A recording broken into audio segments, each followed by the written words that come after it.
بسم اللہ الرحمن الرحیم نحمدہ ونصلی علی رسولہ الکریم اما بعد قال النبی صلی اللہ علیہ وسلم اصحابی کالنجوم فبأیہم اقتدیتم اہتدیتم او کما قال علیہ الصلاۃ والسلام۔ میرے محترم بزرگوں اور دوستوں، اللہ تبارک و تعالیٰ نے ہمیں کچھ اصول اور ضابطے سکھلائے، قرآن کریم ہم تک پہنچا، یہ دین ہم تک پہنچا۔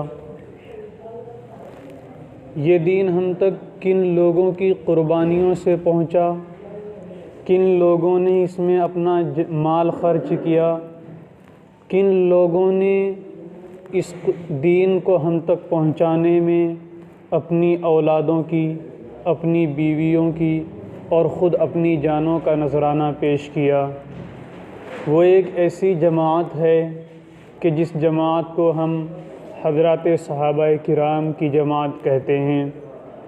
یہ وہ جماعت ہے کہ اس جماعت کے متعلق ہمارے نبی حضرت محمد صلی اللہ علیہ وسلم نے ارشاد فرمایا کہ اصحابی کالنجوم، کہ میرے تمام صحابہ، چاہے وہ صحابی چھوٹے درجے کا ہو یا بڑے درجے کا ہو، سب صحابہ کالنجوم، یہ سب صحابہ ستاروں کے مانند ہیں کہ ہر ستارے سے روشنی ٹپکتی ہے، ہر ستارے سے لوگ راستہ معلوم کرتے تھے۔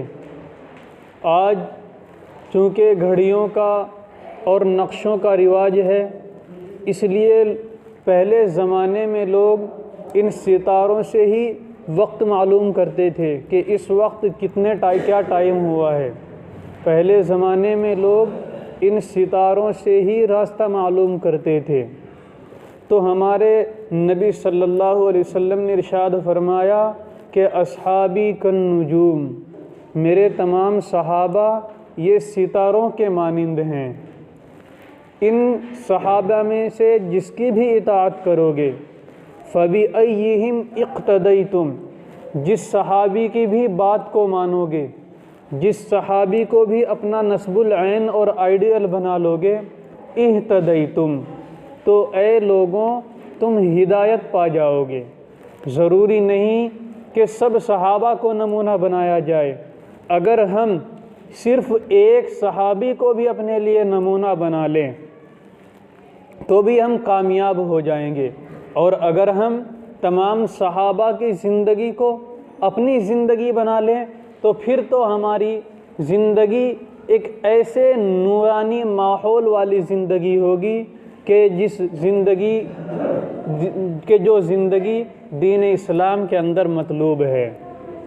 ہمارے نبی صلی اللہ علیہ وسلم نے ان صحابہ کے لیے دعائیں فرمائی، اور انہی صحابہ میں بعض صحابہ وہ ہیں کہ جن صحابہ کو اللہ کے نبی نے اللہ سے مانگا ہے اور یہ کہا کہ اے اللہ، دین کو یا تو ابو جہل کے ذریعے تقویت پہنچا یا پھر عمر کے ذریعے تقویت پہنچا۔ تو ہمارے صحابہ میں حضرت عمر رضی اللہ عنہ جیسے صحابی موجود ہیں، اور یہ وہ عمر کہ جس راستے سے عمر گزر جاتے شیطان کی ہمت نہ ہوتی کہ اس راستے سے گزر جائے۔ یہی وہ عمر کہ جس کی منشا کے مطابق قرآن کریم نازل ہوتا۔ یہی وہ عمر کہ جب نبی صلی اللہ علیہ وسلم کے سامنے کوئی فریاد کرتے کہ اے اللہ کے رسول، عورتوں کے پردے کا مسئلہ اس طرح ہونا چاہیے، تو اللہ کے یہاں سے منشاء عمر کے مطابق فیصلے نازل ہوتے۔ ایسے یہ ہمارے صحابہ ہیں۔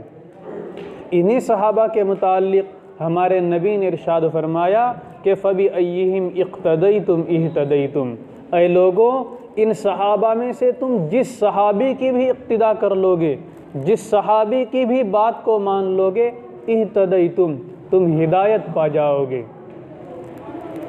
اللہ تعالیٰ نے یہ حضرات صحابہ کی جماعت ایسی جماعت بنائی۔ یہی وہ صحابہ ہیں کہ جنہوں نے طرح طرح کی قربانیاں اس دین کی خاطر پیش کی۔ کسی صحابی نے اپنے سینے پر تیر کھایا، کسی صحابی نے کہیں پر تیر کھایا، کوئی صحابی اپنی گردن کٹا رہا ہے، کوئی صحابی اپنا ہاتھ کٹا رہا ہے۔ صرف اس خاطر یہ قربانیاں پیش کی جا رہی ہیں کہ کسی طریقے سے اللہ کا دین پوری دنیا میں مشہور، پوری دنیا میں رائج ہو جائے۔ اگر کسی مذہب پر عمل کیا جائے تو وہ مذہب صرف اور صرف اسلام ہو۔ میرے بھائیوں، یہ دین ہم تک ایسے ہی نہیں پہنچا۔ بڑی قربانیوں کے بعد، اپنی جانوں کو قربان کرنے کے بعد، مال اپنا قربان کرنے کے بعد یہ دین تب جا کر ہم تک پہنچا ہے، ایسے ہی ہم تک یہ دین نہیں پہنچ گیا۔ آج اسلام کو ضرورت ہے قربانیوں کی، ہر طرف اسلام کو للکارا جا رہا ہے۔ ایسا شاید کوئی ملک ہو جہاں پر اسلام کو للکارا نہ جا رہا ہو، ایسا شاید کوئی خطہ ہو جہاں پر مسلمانوں کو پریشان نہ کیا جا رہا ہو۔ تو میرے بھائیوں، اگر دین کی حفاظت چاہتے ہو، اگر مذہب کی حفاظت چاہتے ہو، اگر مسلمانوں کی حفاظت چاہتے ہو تو ایک ہونا لازمی ہے۔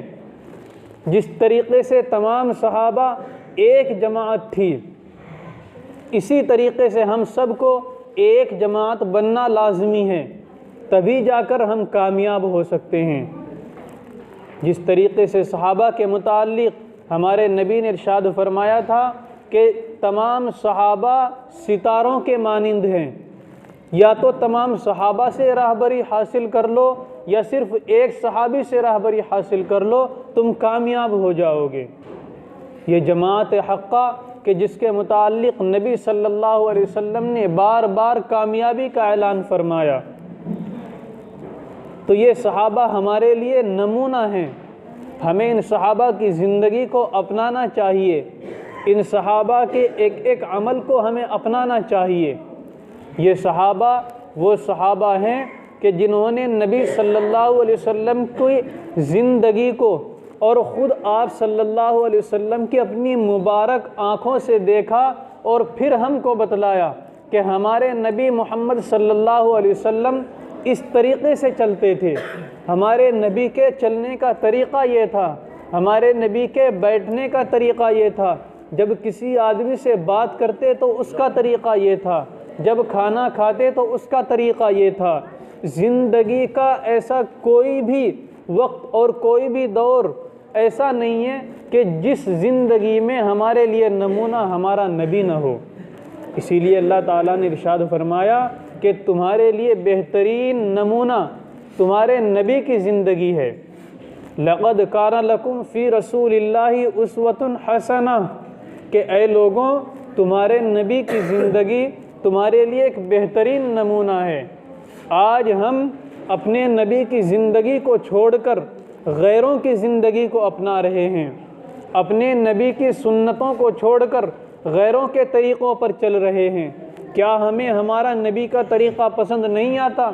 کیا نعوذ باللہ ہمارے نبی کا چہرہ اتنا بیکار اور اتنا خراب تھا کہ ہم یہودیوں کے چہرے کو اپنے چہرہ بنانے لگے؟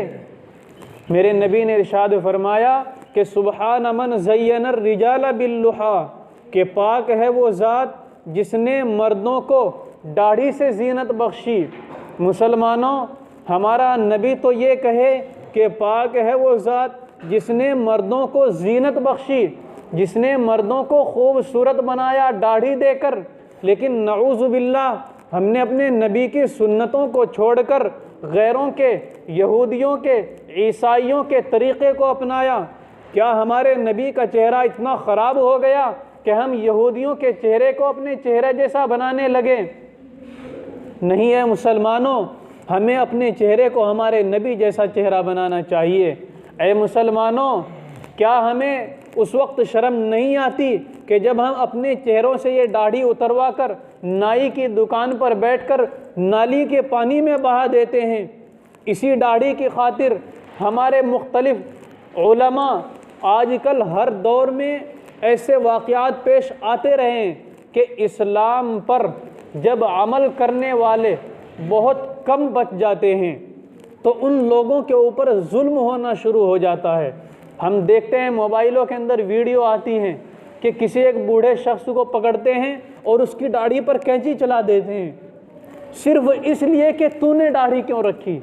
میں نے ایک مرتبہ پہلے بھی ایک واقعہ سنایا کہ ایک جگہ ایک ملک میں داڑھی پر پابندی لگا دی گئی اور یہ کہا گیا کہ داڑھی رکھنا لازمی نہیں ہے۔